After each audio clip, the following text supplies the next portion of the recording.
Hello বন্ধুরা, এই দুটো কেক আমার হাজবেন্ড কাল অফিস থেকে ফেরার পথে নিয়ে এসেছে। কালকে তো ওর বাড়িতে আসতে অফিস থেকে অনেক দেরি হয়ে গেছিলো, তাই কালকে এই কেকের ভিডিওটা দেওয়া হয়নি।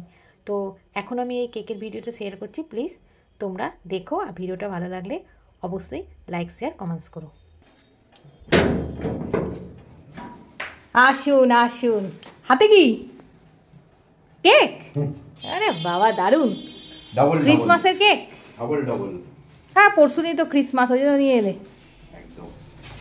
এটা হচ্ছে গিয়ে রিচ বাটার কেক, এখানে রাখবো একদম। হ্যাঁ, আর এটা হচ্ছে গিয়ে এগলেস, এটা বাটার ফ্রুট কিন্তু এগলেস। দারুণ দারুণ। হ্যাঁ, এটা সবুজ একটা হলুদ। যাক, ভালো হয়েছে। কাটা হবে 25 ডিসেম্বরে। একদম। টুপি আমি কালকে নিয়ে আনবো। ঠিক আছে, ঠিক আছে। Tata tata.